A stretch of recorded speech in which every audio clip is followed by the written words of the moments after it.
Hello po mga idol. Gagawa tayo ng dinakdakan. Ayan. Napakuluan ko na ng 2 oras yan. At saka pinarito ko. Maskara ng baboy. Pork maskara ng baboy. Yan. Naka-fried na mga idol. Hihiwain na natin yan mga ka-idol. Ayan ang mga ingredient na ilalagay natin sa ating dinakdakan. Mayonnaise. Ayan. Suka. Datong puti. Ayan, hiniwa na natin mga ka-idol. Ayan, maskara ng baboy. Lagyan natin ng suka, dato puti, vinegar. Lagay na natin yung ating sibuyas at saka luya.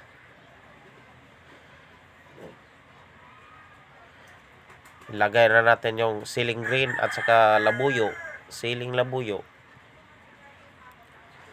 Lagyan natin ng paminta, black pepper. At saka lagay na natin yung kalamansi. Lagyan natin ng asin. A little bit chicken powder. At saka bitsin. Ayan, haluin natin mga ka-idol para mag-mix yung lasa.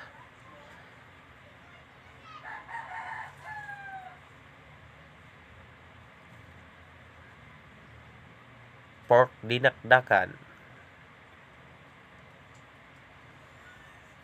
Lagyan na natin ng mayonnaise mga ka-idol. Super yummy na yan mga ka-idol. Sarap pang pulutan mga ka-idol.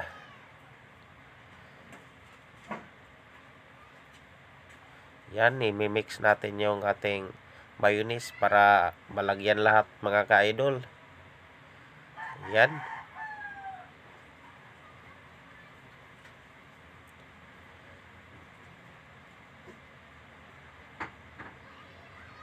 Pagkasarap na yan mga ka-idol.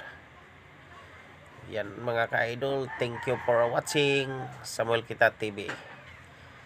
Pa-subscribe, pa-like, pa-comment. Thank you for watching Samuel Kita TV mga ka-idol.